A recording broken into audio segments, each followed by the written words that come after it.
So I am heading into the studio and I want to be completely honest with you besides this album. The thing is, making the decision to release the songs on this B-sides hair drive of mine was important. It was vital to me to actually get going again, to start moving in a direction that I want to create more space for myself in my life. And releasing the first album was awesome and incredible, and the real value of that was to show my 5-year-old self that I do make music. I can make music on my own. And I created and wrote an entire album, and I was so excited and proud. But the thing that I never thought that this will start market itself, even though I know that manifestation works and have experienced a lot of success in other areas regarding that application. In this area, to be honest, I'm a newbie, so I never thought that my music would market itself, and maybe that's the reason why it didn't work, because I didn't apply the first principle of manifestation. Claim it, know that it works, just know it, feel it. But anyway, I didn't do that and I stagnated. I was so proud over myself. But then, life kept its normal, very too quick pace, and then I found myself again this fall remembering, like, hey, the music is it. The music is the calling. For every other things that I create in my coaching business, music is the seed of all seeds. And I had this idea of the B-side album for such a long time, and the idea was to give myself a permission slip. Instead of sitting on songs, actually applying the magic of deadline when we do that consciously, but also as a permission slip to don't care too much, don't care at all, in fact. Because when we are creating the music, that is when we are aligned with our spirit. That is the moment when we feel this so-called flow state, and that is a sign that we are tapping into the true essence.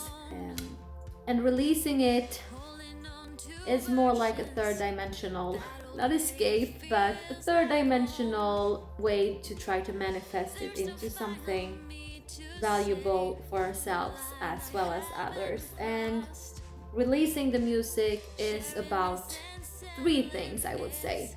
The one thing, without any order in specific, but one thing is to start to liberate yourself from your ego mind identity, from the limitation that it projects, all the fear of failures, the imposter syndromes, and also the most dangerous trap, I think, is when there's a distinction that is sometimes very hard to understand, but there's nothing wrong in wanting things. That's awesome. But when we start to need what we want, when we start to create for a specific outcome, for a specific result, only that can be a little sub part of the process, or at least when you are done, when you're stepping out from the stage of your flow state, the content, the piece, the art is done. Now you can start thinking, I actually have a plan or a goal with it. Awesome. The distinction is to understand that manifestation, if you believe in that, but manifestation only works when you do not attach yourself to a specific outcome. And that's the same with everything. If you feel like this is something that I really dream about, this is something I really want to do, and turning that into a positive obsession, that is good. And the positive obsession is when you like, this is what I'm going to make space for, make time for. This is what I'm going to prioritize. This is what I want to fill most of my awakening time with. That is a healthy obsession because it comes from conscious choice and emotional connection with what you want.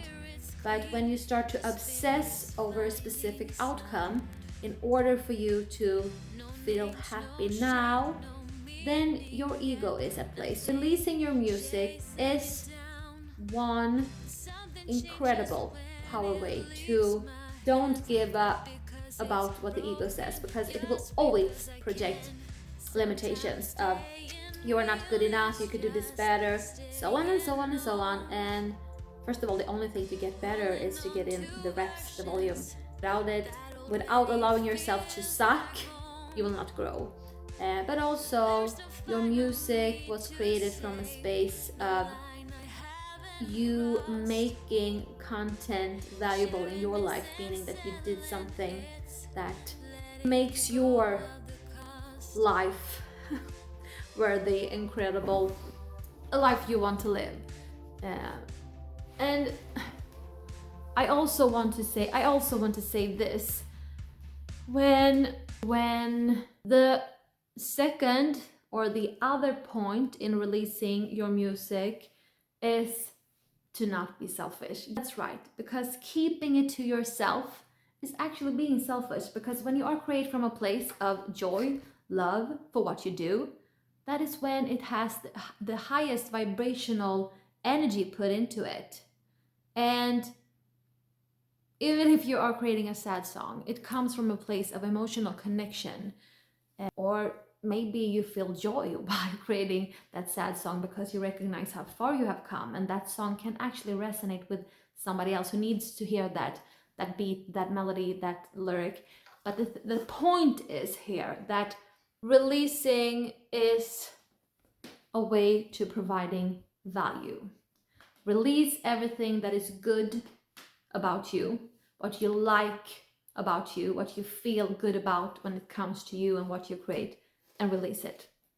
That's the only way to serve. That's the only way to make this world a better place. Because everything in this universe, in this physical universe, is energy. And the only way to make this world a better place, it doesn't matter which approaches, which system strategies we apply, without that energetic state, that high vibrational state, that is a sign that we are unplugged from the low frequency ego matrix norm collective system, and instead of being plugged up to that, we are downloading divine energy from our spirit being.